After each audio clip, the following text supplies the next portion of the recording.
இயேசு கிறிஸ்துவின் இனிய நாமத்தில் வாழ்த்துக்கள். இந்த நாளிலும் மத்தேயு எழுதின சுவிசேஷம் 15வது அதிகாரம் 21வது வசனத்திலிருந்து 29வது வசனம் வரையிலும் ஒரு சம்பவமும், அதற்கு பின்பாக அநேகரை ஆண்டவர் சுகமாக்கின பின்பு தன்னுடைய சீஷர்களுடைய விசுவாசத்தை வர்த்திக்க பண்ணும்படியாக முதலில் செய்த அற்புதத்தைப் போல இரண்டாவது ஒரு அற்புதத்தை செய்ததையும் இந்த அதிகாரத்திலே மத்தேயு எழுதி வைத்திருக்கிறதை நாம் பார்க்கிறோம்.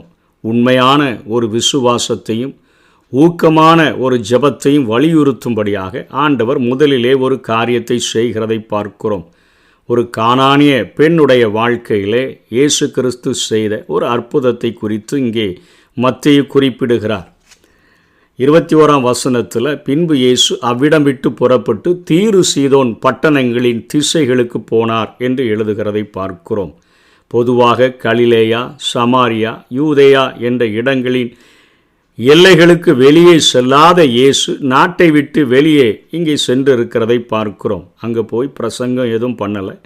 ஒரே ஒரு பெண்ணை சுகமாக்கி ஒரு தாயினுடைய விசுவாசத்துக்கு மதிப்பளித்து விட்டு மீண்டுமாக எல்லைகளை கடந்து தன்னுடைய எல்லைக்கு திரும்பி வந்ததை 29ஆம் வசனத்திலே நாம் பார்க்கிறோம். இயேசு அவ்விடம் விட்டு புறப்பட்டு கலிலேயா கடலருகே வந்து ஒரு மலையின் மேல் ஏறி அங்கே உட்கார்ந்தார் என்று சொல்லி பார்க்கிறோம்.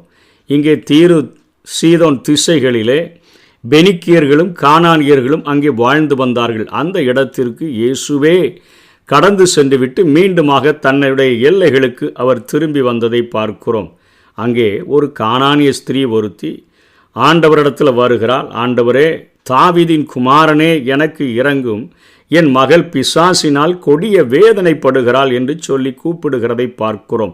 தாவீதின் குமாரனே என்று அழைத்தாலே அவரை மேசியாவாக ஏற்றுக்கொண்டார்கள், வருகிற இரட்சகராக ஏற்றுக்கொண்டார்கள் என்கிறது தான் அர்த்தம். அந்த விசுவாசத்தோடு கூட எனக்கு இரங்கும், என் மகள் பிசாசினால் கொடிய வேதனைப்படுகிறாள் என்று சொல்லி அங்கே அவள் கூப்பிடுகிறதை பார்க்கிறோம். இயேசு பதிலுக்கு ஒன்றும் சொல்லலை.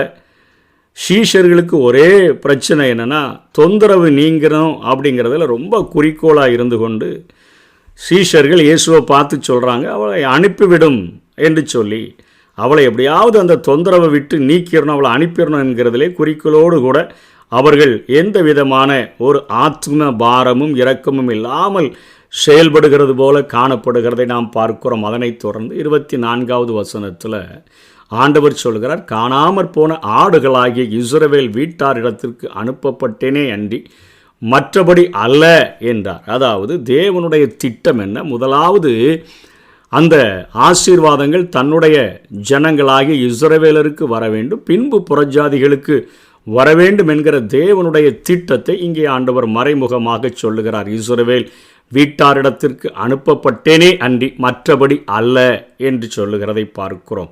அவள் வந்து, அதாவது உண்மையான ஒரு விசுவாசத்தை வைத்திருக்கிறார். மேசியா இவர்தான், இவரை நம்பினால் உலகத்தில் இருக்கக்கூடிய எந்த ஒரு மனிதனை நம்பாமலும் இவரை நம்பினால் நிச்சயமாக என் வாழ்விலே அற்புதம் கிடைக்கும் என்கிற ஒரு உண்மையான விசுவாசம், தொடர்ந்து ஒரு ஊக்கமான ஒரு ஜெபத்தை அவள் ஏறெடுக்கிறதை பார்க்கிறோம். அவள் வந்து, ஆண்டவரே எனக்கு உதவி செய்யும் என்று அவரை பணிந்து கொண்டாள் என்று பார்க்கிறோம். அத்தனையாய் தன்னை தாழ்த்தி அங்கே அவள் ஒப்பு கொடுக்கிறதை பார்க்கிறோம். அப்பொழுதும் இயேசு சொல்லுகிறார், அவளை நோக்கி, பிள்ளைகளின் அப்பத்தை எடுத்து நாய்க்குட்டிகளுக்கு போடுகிறது நல்லதல்ல என்று சொல்லுகிறதை பார்க்கிறோம். அதாவது நாய்கள் என்று சொல்லும் பொழுது வேதத்திலேயே நாய்களுக்கு பரிசுத்தமானதை கொடாதிருங்கள் என்று சொல்லப்படுகிற நாய், அதாவது செத்துப்போன அது காரியங்களை சாப்பிடுகிற ஒரு மிருகமாக இருக்கிறபடினால, அசுத்தங்களை சாப்பிடுகிற மிருகமாக இருக்கிறபடினால தெருவில் சுற்றுகிற அந்த நாய்கள், அவர்கள் யூதர்கள் வெறுக்கிறவர்களாக காணப்பட்டார்கள். மற்ற புறஜாதியர்களை அவர்கள் திட்டும்போது நாய்கள் என்றே குறிப்பிட்டார்கள். செல்ல பிராணியாக கூட அவர்கள் நாய்களை வளர்ப்பதில்லை. ஆனால் இங்கே இயேசு சொல்லுகிற நாய்க்குட்டி, வீட்டிலே வளர்க்கிற நாய்க்குட்டியை ஆண்டவர் சொல்லுகிறதை அவள் புரிந்து கொண்டு தெளிவாக ஆண்டவருக்கு பதில் சொல்லுகிறாள். அதற்கு அவள், மெய்தான் ஆண்டவரே, ஆகிலும் நாய்க்குட்டிகள் தங்கள் எஜமானின் மேஜைகளிலிருந்து விழுகிற துணிக்கைகளை தின்னுமே என்றால். என்ன, மேஜையில் உட்கார வச்சு நீங்கள் எனக்கு சாப்பாடு போடணும்னு அவசியம் இல்லை. மேஜையில் வைக்கப்பட்டிருக்கிற உணவுகள் முழுவதும் எனக்கு உரிமையானது என்று சொல்லலை. ஆனால் மேஜையில் இருந்து கீழே விழுகிற அந்த துண்டுகளுக்கு, கீழே இருக்கிற நாய்க்குட்டிகளுக்கு உரிமை உண்டு என்று சொல்லி அவள் பேசுகிறதை பார்க்கிறோம். மேஜையில் இருக்கிற சாப்பாடை வேணால் நீங்கள் முழுமையாக எனக்கு தராமல் போகலாம், உடைய பிள்ளைகளுக்கு கொடுக்கலாம், ஆனால் கீழே விழுகிற துண்டுகளுக்கு எனக்கு உரிமை உண்டு என்று சொல்லி அவள் பேசுகிறதை பார்த்த பொழுது இயேசு அவளுக்கு பிரதியுத்தரமாக அப்படியே பிரமித்து போனார். ஸ்திரீயே, உன் விசுவாசம் பெரிது, நீ விரும்புகிறபடி உனக்கு ஆக கடவுது என்றார். அந்நேரமே அவள் மகள் ஆரோக்கியமானாள் என்று எழுதப்பட்டிருக்கிறதை பார்க்கிறோம். ஆண்டவராகிய இயேசு கிறிஸ்து இங்கே கடுமையாக இருந்தது போல தோன்றினாலும் அன்பில்லாமல் அல்ல. சர்வ ஞானிக்கு அவளுடைய விசுவாசத்தினுடைய ஆழம் தெரியும். அதை வெளிப்படுத்தவே ஆண்டவர் இப்படி செயல்பட்டதை பார்க்கிறோம்.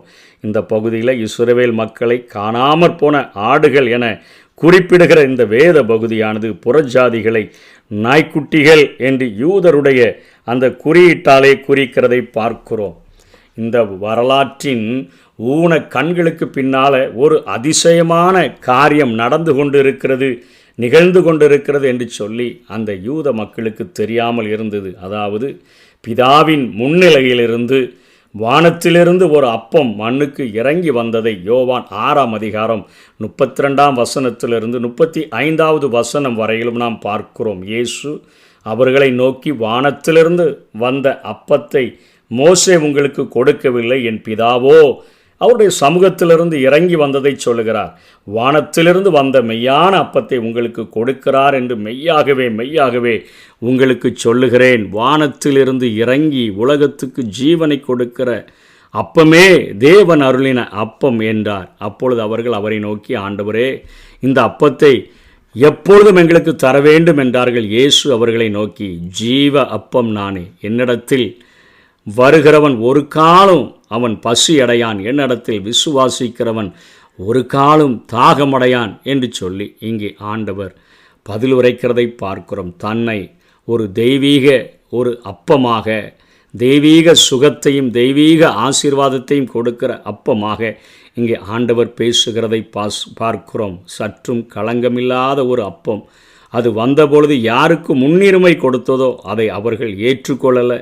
பிதா மனிதர்கள் மேலே வைத்த எல்லையற்ற அன்பினால் அந்த அப்பம் பிற்கப்பட்டதை நாம் பார்க்கிறோம். யோவான் 3:16 யோவான் எழுதுகிறார், தேவன் தம்முடைய ஒரே பேரான குமாரனை விசுவாசிக்கிறவன் எவனோ அவன் கெட்டு போகாமல் நித்திய ஜீவனை அடையும்படிக்கு அவரை தந்தருளி இவ்வளவாய் உலகத்தில் அன்பு கூர்ந்தார் என்று சொல்லப்படுகிறதை பார்க்கிறோம். இயேசு கிறிஸ்துவினிடத்தில் ஒரு சின்ன துண்டு வேணும்னு கேட்டால், ஆனால் இயேசு கிறிஸ்து இரத்தம் சொட்ட சொட்ட சதை பிண்டமாக சிலுவையில் தூக்கப்பட்டதை நாம் பார்க்கிறோம். அவரை நோக்கி பார்க்கிறவர்கள் எல்லாரும் மீட்படைகிறதையும் நான் பார்க்கிறோம். மனிதரோ இதோ அந்த அப்பம் அப்ப துணிக்கை அல்ல, ஒரு முழு அப்பமாக, முழு ஆண்டவராக, ஆனால் சிலுவையில் தொங்கும் பொழுது ஒரு அப்ப துணிக்கையை போல ஒரு சதை பிண்டமாக தொங்குகிறதை பார்க்கிறோம். இந்த கோர காட்சியை நாம் காணும் பொழுது பாவத்தை நாம் வெறுத்து தேவனை நேசித்து அவருடைய பாதங்களிலே நம்மை அர்ப்பணிப்பதற்கு நாம் கடமைப்பட்டு இருக்கிறோம்.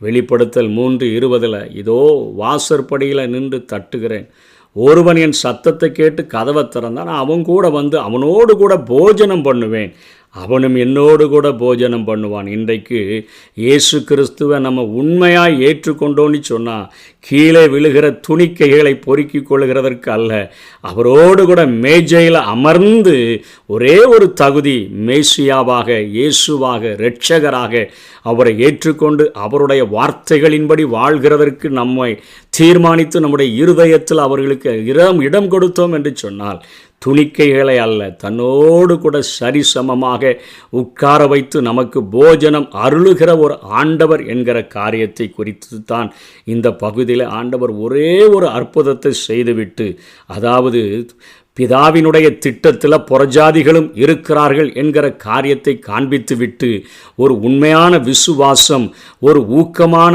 வேண்டுதல், எந்த ஒரு பெரிய அற்புதத்தையும் செய்ய முடியும் என்கிற காரியத்தை தன்னுடைய சீஷர்களுக்கு கற்றுக் கொடுத்து விட்டு மீண்டுமாக எல்லைகளுக்குள்ளே கடந்து வருகிறார். அங்கே மலையின் மேல் அமர்ந்து உட்கார்ந்து இருக்கிற பொழுது அங்கே சப்பானிகளை, குருடரை, ஊமையர்களை, ஊனர்களை எல்லாரையும் அவருடைய பாதத்தில் கொண்டு வந்து வைத்த பொழுது அவர்களுக்கு தெய்வீக சுகத்தை இந்த அப்பமானது, தெய்வீக அப்பமானது வழங்கினதை நாம் பார்க்கிறோம். அதனைத் தொடர்ந்து அங்கே அவர்கள் 3 நாட்களாக இருக்கிறாங்க அப்படின்னு சொல்லி இருக்கிற ஜனங்களுடைய தேவைகளை அறிந்து அவர்களுடைய பாடுகளை உணர்ந்த வழியில் சோர்ந்து போவார்களே, நீங்கள் இவர்களுக்கு போஜனம் கொடுங்கள் என்று ஆண்டவர் சொல்லுகிறதை பார்க்கிறோம்.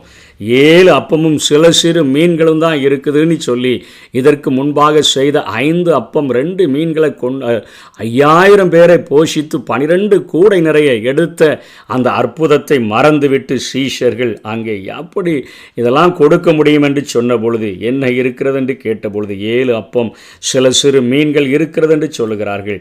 அங்கே ஆண்டவர் சொல்லுகிறார், எல்லாரையும் ஒரு பந்தில அழகா ஒழுங்கா கிரமமாக அமரச் செய்கிறதை பார்க்கிறோம். ஒழுக்கங்களை கடைபிடிக்க ஆண்டவர் சொல்லுகிறார். அந்த 5 அப்பத்தை 2 மீனை கொண்டு இந்த உலகம் முழுவதையும் படைத்த ஆண்டவர் சாப்பிடுகிற சாப்பாட்டையும் இங்கே அவர் படைக்கிறதை நாம் பார்க்கிறோம். யாவற்றையும் படைத்தவர், சமுத்த ஆகாரங்களையும் படைக்கிற ஒரு ஆற்றல் உடையவர் என்கிறதை காட்டுகிறார். அங்கே ஒழுங்கை கடைபிடிக்க செய்கிறார். திருப்தியாகிற அளவிற்கு உணவு கொடுக்கிறார். எதையும் குறையாக கொடுக்கிறவர் அல்ல, திருப்தியாக கொடுக்கிறவர், திருப்தியாக தருகிறவர் என்கிறத இந்த அற்புதத்தில் நாம் உணர்ந்து கொள்ளுகிறோம். ஆண்களும் பெண்களும் தனித்தனி அவருடைய வழக்கத்தின்படி அமருவார்கள். அங்கே ஆண்கள் 4000 பேர் சாப்பிட்டார்கள், பெண்கள் குழந்தைகள் தனி வரிசைகள் அவர்களும் சேர்ந்து சாப்பிட்டார்கள் என்று சொல்லிட்டு மக்தலாவினுடைய எல்லை, இது மகத நாடு என்று சொல்லப்படுகிறது, கலிலேயாவினுடைய ஏரி பகுதியினுடைய மேற்கு கரையில் இருந்த பட்டணத்திற்கு அவர் கடந்து சென்றதை பார்க்கிறோம். ஆகவே இந்த அற்புதத்தில் இருந்த அந்த கானானிய பெண்மணியினுடைய விசுவாசத்தையும் அவருடைய ஊக்கமான ஜெபத்தையும் நாம் கடைபிடிக்கும் பொழுது ஆண்டவர் நிச்சயமாக நம்முடைய வாழ்க்கையில் அவர் அற்புதங்களை செய்ய முடியும், அதிசயங்களை நிகழ்த்த முடியும். நாம் திருப்தியாகிற அளவிற்கு நம்முடைய காரியங்களை உணர்ந்து கொண்டு அவர் நமக்கு உதவி செய்ய முடியும். அப்படிப்பட்ட கிருபைகளை தேவன் நமக்கு தந்தருள்வாராக. ஆமென்.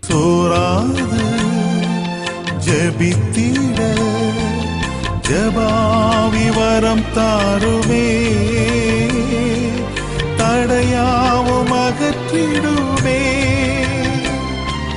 தயை கேட்டும் பாதம் வந்தே, இந்த ஜப வேளையுமை தேடி வந்தே, தேவாபதில் தாருமே, எந்தன் கோட்டை எந்தன் தஞ்சம்